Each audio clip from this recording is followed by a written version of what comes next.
Hello, आप सभी को नमस्कार। मैं हूं अजय और पढ़ाई तुमर द्वार कार्यक्रम के अंतर्गत ऑनलाइन क्लास में आप सभी का स्वागत है। आज हम देखेंगे कक्षा 9वीं का रासायनिक आबंधन विज्ञान। इससे पहले की कक्षाओं में मैंने इसके पहले की जो जानकारी है वो आपको दे दी है, क्योंकि इस रासायनिक आबंधन को समझने के लिए उन तथ्यों को जानना जरूरी है जिसके लिए आपको मेरे YouTube चैनल पर अजय कोर्राम सर्च करने से वो सारी वीडियो जो है आपको मिल जाएंगी। आप सेलेक्ट करके जो है उनको पढ़ सकते हैं। चलिए आज हम देखते हैं रासायनिक आबंधन।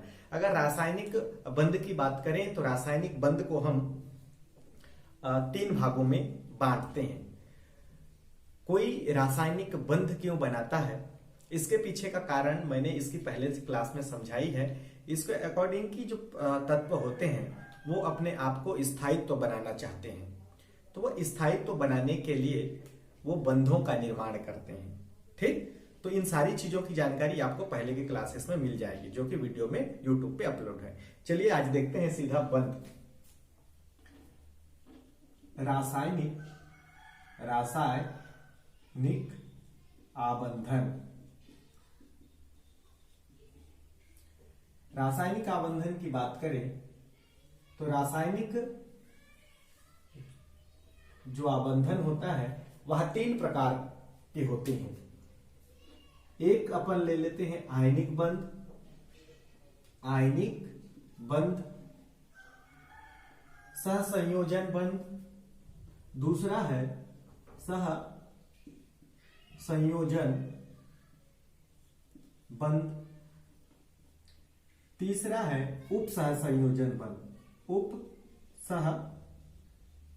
संयोजन बंध। इस अध्याय में जो है हम आज के वीडियो में या आज के क्लास में केवल हम आयनिक बंध के बारे में बात करेंगे। ओके, किनके बारे में बात करेंगे? केवल आयनिक बंध के बारे में बात करेंगे। तो आयनिक बंध, उपसहसंयोजक बंध और सहसंयोजक बंध। तो आज चलते हैं आयनिक बंध को विस्तृत रूप से समझने। आयनिक बंध को अगर देखें तो आयनों के मध्य बनने वाला जो बंध है उसे हम आयनिक बंध कहते हैं। देखिए आयन कैसे बनता है।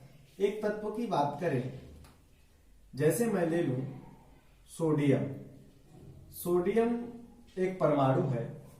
इस परमाणु की संरचना की बात करूं तो नाभिक के बाहर 2 इलेक्ट्रॉन, उसके बाहर 8 इलेक्ट्रॉन, उसके बाहर कक्षा में 1 इलेक्ट्रॉन, अर्थात 2, 8 और 1 है। तो ये क्या करता है? अभी ये परमाणु रूप है। किस रूप में है? परमाणु रूप में। अब इसमें से आखिरी कक्षा के इलेक्ट्रॉन को ये 1 इलेक्ट्रॉन को दान कर देता है। क्या करता है? दान करता है 1 इलेक्ट्रॉन को। क्यों? स्थायित्व को प्राप्त करने के लिए। क्योंकि हम जानते हैं अष्टक नियम से आखिरी कक्षा में इलेक्ट्रॉनों की संख्या 8 होनी चाहिए। अगर किसी परमाणु की आखिरी कक्षा में इलेक्ट्रॉनों की संख्या 8 है अर्थात वह स्थायी है। तो इसके पास क्या तरीका हो जाता है? इसको अगर किसी को दे दे तो इसके पास ऑलरेडी पहले वाले कक्षा में 8 इलेक्ट्रॉन हो जाता है। इसीलिए ये क्या करता है? 1 इलेक्ट्रॉन को दान कर देता है। दूसरा तरीका था, इसको 7 इलेक्ट्रॉन और चाहिए जो कि ज्यादा कठिन कार्य है, इसलिए क्या करता है? सस्ता सरल कार्य देखता है और 1 इलेक्ट्रॉन को दान कर देता है। जब 1 इलेक्ट्रॉन को दान कर देता है तो इसकी जो संरचना होती है वो कुछ इस प्रकार से बनती है। ऐसे नाभिक के बाहर 2 इलेक्ट्रॉन, उसके बाहर वाले कक्षा में जो है 8 इलेक्ट्रॉन। अब इसकी जो संरचना है, यहाँ पे 1 इलेक्ट्रॉन की कमी है पहले की तुलना में, तो ये क्या हो जाता है? सोडियम के ऊपर में 1 इलेक्ट्रॉन कमी है, इसलिए 1+। ओके, ठीक, 1+ दर्शाते हैं। क्यों? क्योंकि जब यहाँ पे इस रूप में था तो इसके पास इलेक्ट्रॉन भी कितने थे? 11 थे, और प्रोटॉन कितने थे? 11 थे। लेकिन अब हुआ क्या है? 1 इलेक्ट्रॉन जो है माइनस हो जाता है, तो क्या हो जाता है? इलेक्ट्रॉनों की संख्या यहाँ पे 10 हो जाता है और प्रोटॉनों की संख्या कितनी? 11। तो 1 प्रोटॉन ज्यादा होता है, जिसको हम किस रूप में दर्शाते हैं? प्लस रूप में।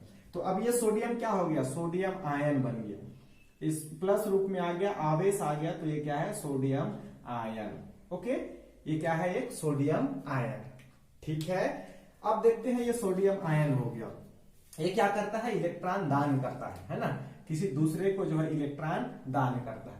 अब इस इलेक्ट्रॉन को कोई ग्रहण करने वाला होगा, है ना, ग्राही होगा, इस इलेक्ट्रॉन को कोई ग्रहण करने वाला होगा। यह पहला काम हो गया। अब देखते हैं ऐसा कौन सा तत्व है जो इलेक्ट्रॉन को ग्रहण कर सकता है। तो हमारे पास है क्लोरीन, क्लोरीन का है 17, इलेक्ट्रॉनिक विन्यास देखेंगे तो 2, 8 और 7। आप देख सकते हैं ये अपना अष्टक पूरा करने के लिए 7 इलेक्ट्रॉनों को या तो दान कर दे या फिर किसी के साथ 1 प्लस करवा के जो है 8 कर ले, तो इस तरीके से स्थायित्व को प्राप्त कर लेगा। तो ये क्या करता है, किसी दूसरे तत्व से इलेक्ट्रॉन ग्रहण करता है, दूसरे तत्व से इलेक्ट्रॉन ग्रहण करेगा। तो देखिए इसकी संरचना अभी कैसी है, इसकी संरचना कुछ इस तरीके से है। ये नाभिक हो गया, नाभिक के बाहर 2 इलेक्ट्रॉन, इसके बाहर वाले कक्षा में फिर से यहाँ पे 8 इलेक्ट्रॉन, 1 2 3 4 5 6 7 8, उसके बाहर वाले कक्षा में 7 है, 1 2 3 4 5 6 7। ठीक, अब ये क्या होगा, यहाँ पर एक इलेक्ट्रॉन जो है उसका सोडियम का जो एक इलेक्ट्रॉन आता है वो ऐसे जुड़ जाएगा। तो अब ये इलेक्ट्रॉन के जुड़ने से क्या हो जाएगा, यहां पर अभी बात करें तो क्या होती है, यहां पर क्लोरीन परमाणु की बात करें तो क्लोरीन परमाणु में इलेक्ट्रॉन की संख्या कितनी है 17, प्रोटॉन की संख्या भी कितनी है 17। ओके, अब ये जो बन जाता है एक इलेक्ट्रॉन ग्रहण करने के पश्चात, तो ये कुछ इस तरीके से बनता है। पहले में 2 इलेक्ट्रॉन, उसके बाहर वाले में फिर 8 इलेक्ट्रॉन, 1 2 3 4 5 6 7 8 इलेक्ट्रॉन, और बाहर वाले में इसका खुद का 7, 1 2 3 4 5 6 7, और ये एक इलेक्ट्रॉन जो है बाहर से आ जाता है उसका ये। इस तरीके से आखिरी कक्षा में भी इलेक्ट्रॉनों की संख्या 8 हो जाती है। अब यहाँ पर देखो इलेक्ट्रॉन कितने हैं, पहले 17 थे, 17 में 1 बढ़ गया। प्रोटॉन कितने हैं, ये 17 ही है, तो इलेक्ट्रॉनों की संख्या कितनी हो गई 18। तो कितने इलेक्ट्रॉन ज्यादा, 1 इलेक्ट्रॉन ज्यादा, तो इसके ऊपर में हम 1 माइनस दर्शाते हैं क्योंकि 1 इलेक्ट्रॉन ज्यादा है। अब जब कि ये जो है क्लोराइड आयन बन जाता है, क्लोराइड आयन, तो आयन बन गया, ये क्या हुआ, क्लोराइड आयन बन गया। अब देखिए ऊपर में है सोडियम आयन, नीचे है क्लोराइड आयन। अब होते क्या है, ये सोडियम का आयन और ये क्लोराइड आयन दोनों पास पास आते हैं, अर्थात इन दोनों को हम आपस में पास पास लाएंगे। तो आप चुंबक के लिए सोच सकते हैं कि विपरीत ध्रुव में आकर्षण होता है, तो ये दोनों में आवेश अलग अलग हैं, इसलिए ये दोनों आकर्षित होंगे। आकर्षित होंगे तो ये किस तरीके से बनेंगे, तो देखिए ये जो है ये क्लोरीन है, तो क्लोरीन है मतलब क्लोरीन की आखिरी कक्षा में कितने इलेक्ट्रॉन, पहले थे 7 इलेक्ट्रॉन, 1 इलेक्ट्रॉन दूसरे का आ जाएगा। चलिए देखते हैं, ये क्लोरीन है, क्या है, क्लोरीन। ठीक, क्लोरीन की कक्षा में पहले 7 इलेक्ट्रॉन थे, 1 2 3 4 5 6 7। अब आता क्या है, 1 इलेक्ट्रॉन आता है किसके यहां से, सोडियम के यहां से, तो ये उसके साथ 1 इलेक्ट्रॉन का बंध बना लिया। और यहाँ पे क्या है, सोडियम, सोडियम के पास कितने प्लस, 1 प्लस, क्यों, क्योंकि 1 इलेक्ट्रॉन की कमी। तो इस यहां से 1 इलेक्ट्रॉन यहां चले गया और ये दोनों के बीच में जो है एक बंध बना। ये भी अपना अष्टक पूरा कर लिया, ये भी अष्टक पूरा किया, दोनों मिलके जो है एक यौगिक का निर्माण कर सकते हैं। इसको आप इस तरीके से लिख सकते हैं या फिर आप लिख सकते हैं NaCl। ठीक, ऐसा भी दोनों के बीच में एक बंध, या फिर आप इसको लिख सकते हैं NaCl। तो इस तरीके से आप देखेंगे कि इन दोनों के बीच में एक बंध बन जाता है, और इसी बंध को क्या कहते हैं हम, आयनिक बंध। क्या कहेंगे, आयनिक बंध। और यहाँ पर 1 इलेक्ट्रॉन ज्यादा आ गया तो इसके ऊपर में इधर अपन क्या दर्शा देते हैं, माइनस चार्ज। इससे क्या समझ में आएगा कि जो क्लोरीन है इसके पास इलेक्ट्रॉन अधिक है, यहां दर्शाएं या फिर यहीं भी दर्शा देते हैं, 1 इलेक्ट्रॉन अधिक। ओके, तो ये दोनों आयनों के बीच में जो बनने वाला बंध है वो कैसा है, आयनिक बंध। ठीक, तो इस तरीके से आयनिक बंध का निर्माण होता है। क्लियर। चलिए अब देखते हैं यहां पर कुछ अन्य उदाहरणों को देखते हैं आयनिक बंध के द्वारा बनने वाले यौगिक। ये सोडियम क्लोराइड का निर्माण था आयनिक बंध के द्वारा। अब किन्हीं दूसरे यौगिकों को देखते हैं, उनका निर्माण आयनिक बंध से कैसे होता है। हमने NaCl देख लिया, अब देख लेते हैं, हमने एक उदाहरण देख लिया NaCl, ओके, कैसे बनता है। दूसरा देखते हैं MgCl2। तो आप यहां पर देखेंगे कि Mg, इसका परमाणु क्रमांक जो होता है 12 होता है। इलेक्ट्रॉनिक विन्यास की बात करोगे, इलेक्ट्रॉनिक विन्यास, इलेक्ट्रॉनिक वितरण को जो है करोगे तो 2 8 और ये 2 हो जाएगा, 2 8 2। आप देख रहे हैं इसके आखिरी कक्षा में 2 इलेक्ट्रॉन है, इसको 8 होने के लिए किसी दूसरे से 6 चाहिए, जो कि पॉसिबल नहीं है। तो क्या करेगा ये, अपने दोनों इलेक्ट्रॉनों को किसी को दान कर देगा। इसकी संरचना की बात करें तो यहाँ पे 2 इलेक्ट्रॉन, यहाँ पे 8, 1 2 3 4 5 6 7 8 और आखिरी कक्षा में 2 इलेक्ट्रॉन। ओके, ठीक। अब क्या करते हैं, इधर है Cl, क्या है Cl कितने हैं, 2 है। अब Cl की बात करें यानी कि क्लोरीन की आखिरी कक्षा में इससे पहले हमने देखा था कितना होता है, 1 2 3 4 5 6 7 इलेक्ट्रॉन क्लोरीन के पास होते हैं आखिरी कक्षा में। ठीक, देखिए 2 8 और 7, आखिरी कक्षा में इलेक्ट्रॉनों की संख्या 7 होती है। और कितने क्लोरीन है, 2 क्लोरीन, तो ये हो गया 1 क्लोरीन। फिर यहां पर देखते हैं दूसरा क्लोरीन लेंगे तो क्लोरीन 1 2 3 4 5 6 7, इसके पास भी आखिरी में 7 इलेक्ट्रॉन। अब चाहिए क्या, इसको 1 इलेक्ट्रॉन चाहिए, इसको 1 इलेक्ट्रॉन चाहिए अपना स्टक पूरा करने के लिए, और इसको चाहिए ये 2 इलेक्ट्रॉन किसी को दे दे। तो ये करता क्या है, 1 इलेक्ट्रॉन दे देता है इसको, है ना। तो इससे यहाँ इलेक्ट्रॉनों की संख्या हो जाती है 8 और इसमें आ जाता है -4। फिर दूसरा इलेक्ट्रॉन दे देता है इसको, तो इसके पास ये इलेक्ट्रॉन आ जाते हैं और इसमें आ जाता है -4, क्योंकि 1 प्लस इसको दिया, 1 इलेक्ट्रॉन इसको दिया और दूसरा इलेक्ट्रॉन इसको, तो इसके पास अब कितने आ जाएंगे, इसके पास आ जाते हैं 2+ चार्ज।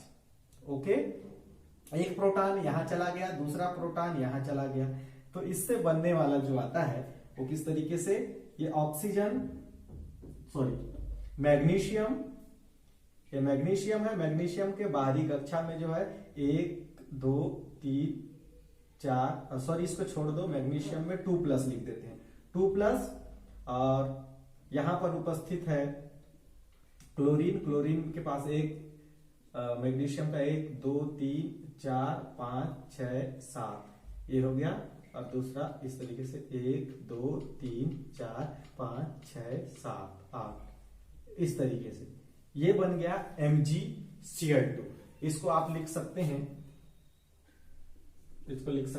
MgCl2। इस तरीके से आयनिक बंध से जो है इनका निर्माण होता है। ओके, आयनिक बंध से MgCl2 का निर्माण। क्लियर है? ओके, अगला देखते हैं कैल्शियम ऑक्साइड CaO का बनना। हम यहां पर बात करें तो कैल्शियम अर्थात इसका जो परमाणु क्रमांक होता है 20, इलेक्ट्रॉनिक विन्यास देखेंगे तो 2 8 8 और 2 होता है, अर्थात इसके आखिरी कक्षा में कितने इलेक्ट्रॉन हो जाएंगे, इसके आखिरी कक्षा में 2 इलेक्ट्रॉन हो जाएंगे, है ना। इन 2 इलेक्ट्रॉनों को इसको किसी को देना होगा।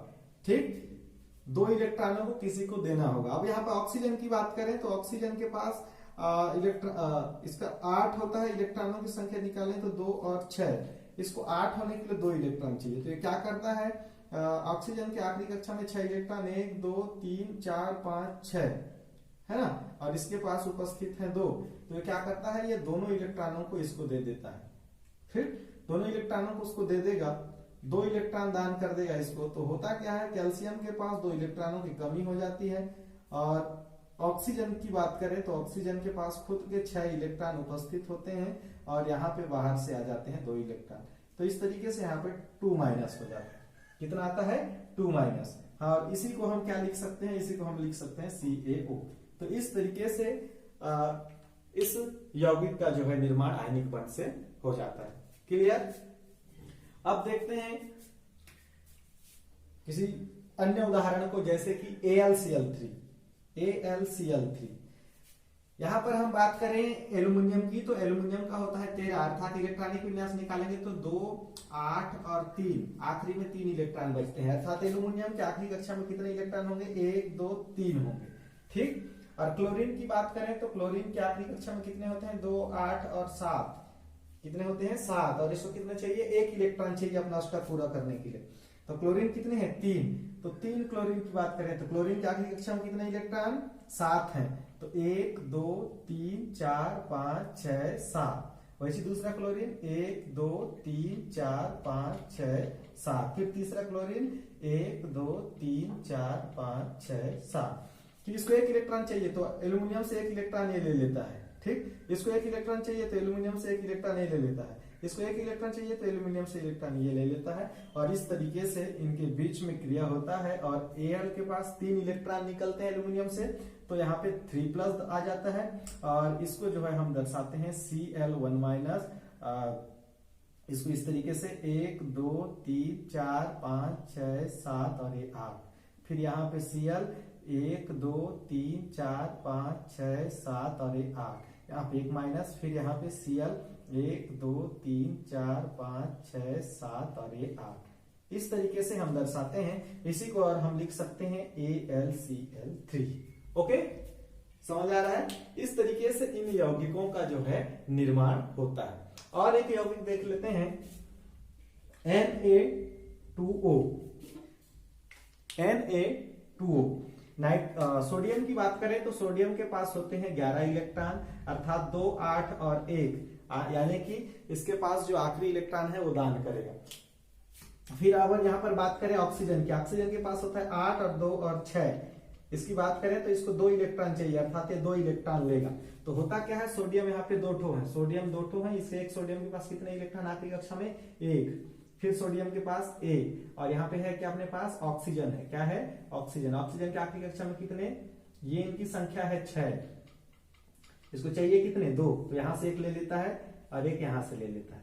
तो इस तरीके से अगर हम देखें सोडियम 1+, सोडियम 1+, और यह ऑक्सीजन 1 2 3 4 5 6 7 8,